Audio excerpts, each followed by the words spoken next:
Loan کی صورت میں، قرض کی صورت میں اضافی کسی جو ہے شرح سود کے ساتھ واپسی کا معاملہ ہوتا، اس لیے کہ اس میں کیا کیا جاتا ہے، ایک ایسٹ کی ٹوٹل ویلیو کو اسیس کیا جاتا ہے.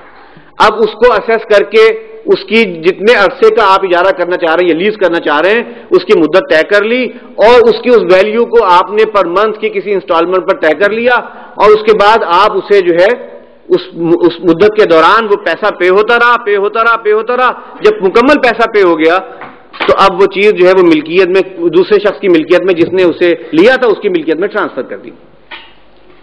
فائنینشیل لیز کی صورت میں اسے بیان ہی اس انداز میں کیا جاتا ہے جیسے کہ ایک لون کو ٹرانزیکشن میں کیا جاتا ہے. لون جس طریقے سے آپ کے اکاؤنٹس میں سیٹل کیا جاتا ہے، فائنینشیل لیز بھی اسی طرح سے ہوتی ہے. آج سینکشن ہو گئی لیز، اس کی اماؤنٹ، اس کی مدت طے ہو گئی، تو آج سے آپ کا رینٹل چارج ہونا شروع ہو جاتا ہے. اور پھر اب وہ چیز جو ہے اس کی تمام رسک بھی جو یوز کر رہا ہے اس کے ذمے آ گیا، یوز سے ریلیٹڈ رسک بھی اور دوسرے رسک بھی، جو بھی رسک ہے اس کے ساتھ منسلک وہ اس کے ذمہ پڑ گیا. اور پھر سب سے بڑھ کر یہ کہ اگر اس دوران کوئی چیز جو ہے وہ قابل استعمال نہیں ہے کسی حادثے کی سبب سے، کسی اور سبب سے، تب بھی اس کا رینٹل چارج ہو رہا ہے، اس لیے کہ وہ ایک فائنینشیل لون کے طور پر ٹریٹ ہو رہا تھا. اور اس میں لازماً یہ ہوگا کہ اینڈ آف دا ڈے پر جا کر وہ چیز لازماً ٹرانسفر ہو جائے گی اس شخص کی ملکیت میں جس نے کہ اس کے وہ لیز کروائی تھی.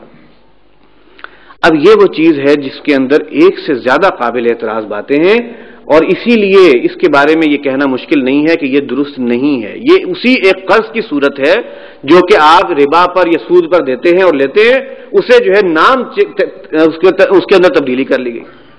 آپریٹنگ لیز کیا ہے؟ آپریٹنگ لیز جو ہے اس کی ٹریٹمنٹ اکاؤنٹس کی کتابوں میں لون کی صورت میں نہیں ہوتی. اس میں یہ ہے کہ جیسے کہ ایک کرایہ ہوتا ہے اور کرایہ کا ایک خرچہ جو ہے آپ ہر مہینے کے حساب میں ڈالتے ہیں، اس طریقے سے اس کو ٹریٹ کیا جاتا ہے. وہ اس صورت میں اس کا کرایہ قابل ادا ہوتا ہے جبکہ وہ چیز قابل استعمال ہے، آپ کو دے دی گئی ہے، اور اگر ابھی ڈیلیور نہیں ہوئی ہے تو اس کا کوئی کرایہ نہیں ہے، قابل استعمال نہیں ہے تو اس کا کوئی کرایہ نہیں ہے. اس کی اونرشپ سے ریلیٹڈ تمام رسک جو ہے وہ اٹھاتا ہے کون؟ جس کی وہ ملکیت ہے، وہ کرایہ پہ دینے والا، وہ اٹھاتا ہے وہ تمام ذمہ داری. اب یہ وہ چیز ہے جو کہ آپریٹنگ لیز کا یہ کانسیپٹ اجارے کے کانسیپٹ سے بہت قریب ہے.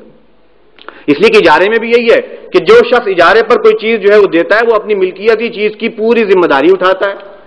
وہ چیز جب وہ مدت پوری ہو جاتی ہے اور اس دوران کرایہ اس کو آتا رہتا ہے تو وہ چیز جو ہے واپس اس کی ملکیت میں آتی ہے.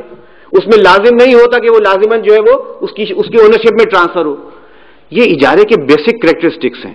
اگر اس کریکٹرسٹکس کو آپ بائی پاس کر دیں گے تو وہ اجارے سے نکل کر ایک فائنینشیل لیز کی صورت بن جائے گی جو کہ جائز نہیں.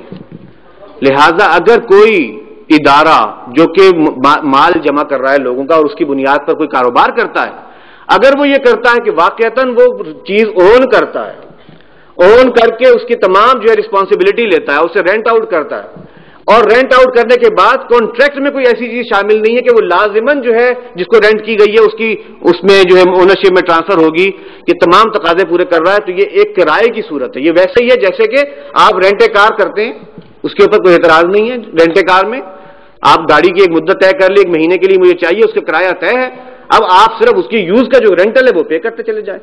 اس کے قریب ترین شکل بنتی ہے آپریٹنگ لیز کی جو کہ عام طور پر کی جاتی ہے. اگر کوئی کر سکتا ہے بینک یہ تمام کاموں کے ساتھ تو کرے، بصورت دیگر اگر اسے فائنینشیل لیز کی شکل بنانا ہے تو وہ آپشن اس کے لیے بھی اوپن نہیں ہے، وہ غلط ہے، اس سے جو ہے اوائڈ کرنا چاہیے.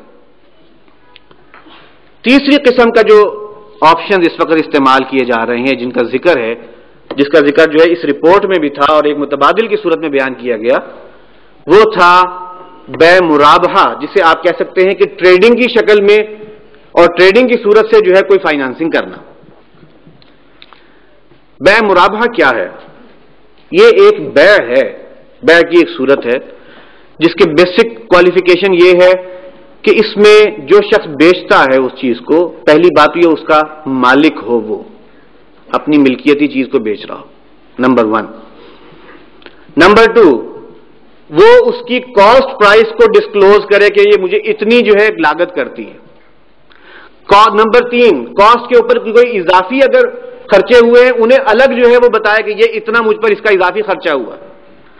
اور نمبر 4، اس کے اوپر اگر کسی خریدار کو وہ آفر کر رہا ہے تو اس پر اپنا شرح منافع واضح کرے کہ میں اس پر کتنا منافع لینا چاہتا ہوں، 5% کا چاہتا ہوں، 10% چاہتا ہوں، اور پھر وہ اگر نیگوشیٹ کرتے ہیں تو نیگوشیٹ کرنے کی صورت میں وہ 5% یا 10% جس پر اس کے درمیان میں کہیں آ کر سیٹل کر لیتے ہیں وہ اس کا منافع طے ہو. یہ ایک مرابحہ کی صورت ہے، اور یہ ایک کاروبار بیع و شراء کی ایک جائز صورت ہے، اس میں کوئی پرابلم نہیں. اس میں پرابلم کب آتی ہے؟ اور آج کل کے صورت میں جبکہ بینک اسے اڈاپٹ کر رہا ہے، اس کے اندر پرابلم کیا صورت پیش آتی ہے؟ پہلی بات تو یہ ہے کہ اس کے اندر کہیں بائی ڈیفالٹ کوئی ایسا ذکر نہیں ہے کہ یہ لازماً ادھار کی بیع ہوگی. یہ ایک نقد کی بیع ہے، عام بیع جیسے ہوتی ہے، اور جیسے عام بیع ادھار کی بھی ہو سکتی ہے اسی طرح سے یہ ادھار کی بھی ہو سکتی ہے. بینکنگ میں جب آتی ہے تو یہ لازماً ایک ادھار کی بیع بنتی ہے. نمبر 2، جب اس بیع کو بینک استعمال کرتا ہے تو وہ کیا کرتا ہے؟ وہ بینک ٹریڈر تو بننا نہیں چاہتا، ٹریڈر کی ذمہ داریاں ادا نہیں کرنا چاہتا، لہذا وہ چیز جو مارکیٹ میں پڑی ہے اسے بیچتا ہے مرابحہ پر.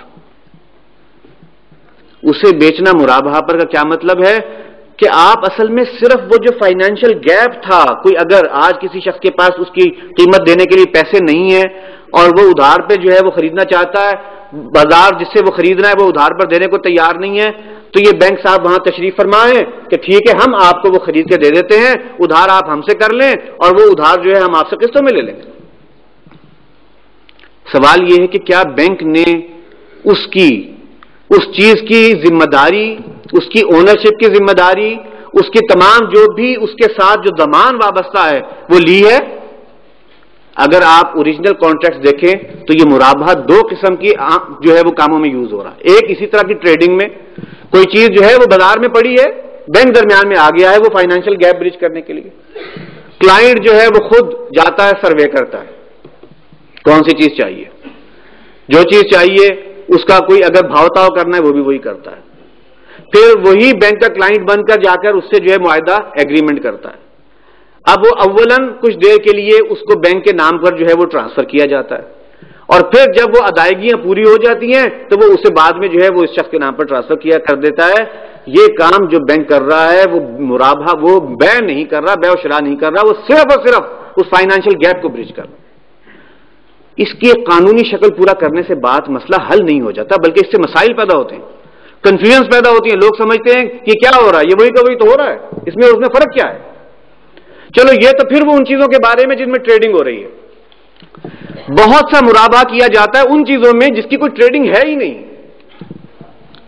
مثال کے طور پہ کسی کو صرف اپنا ورکنگ کیپٹل چاہیے، اب اس سے پوچھ لیا گیا کہ بھئی آپ کو ورکنگ کیپٹل چاہیے، کیا کیا جائے؟ اچھا آپ کے پاس فلاں چیز پڑی ہے، آپ اسے پہلے ہمارے نام پر بیچ دیں اور پھر آپ ہم سے خرید لیں ادھار پر، اس دوران اور مرابحہ پر ہم آپ کو بیچ دیتے ہیں، مرابحہ ڈیفرڈ پیمنٹ بنیاد پر بیچ دیتے ہیں.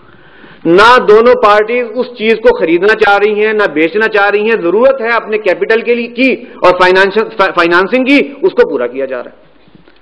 حضرات یہ وہ چیز ہے جس کے بارے میں ظاہری سی بات ہے کوئی دو رائے نہیں رکھی جا سکتی کہ یہ تمام کا تمام اصل میں ایک غلط انٹینشن کی بنیاد پر کیا جا رہا ہے اور ایک صحیح چیز کو غلط جو ہے وہ صورت میں استعمال کیا جا رہا ہے. لہذا اگر تو یہی کچھ کرنا ہے بینک نے تو پھر یہ ٹریڈ بیسڈ جو ارینجمنٹس ہیں وہ بینکنگ کے لیے اویلیبل ہی نہیں، اسے پھر بھول جایا جائے. ہاں اگر وہ چاہتے ہیں کہ واقعتاً کوئی تبدیلی کرنا تو پھر وہ ایک ٹریڈر بن جائیں، ایک ٹریڈنگ کمپنی بنے اور وہ تمام جو ہے ذمہ داریاں ادا کریں جو ایک ٹریڈر کرتا ہے، وہ تمام قسم کی ایکٹیویٹیز میں مصروف ہوں جو ایک ٹریڈر کے ساتھ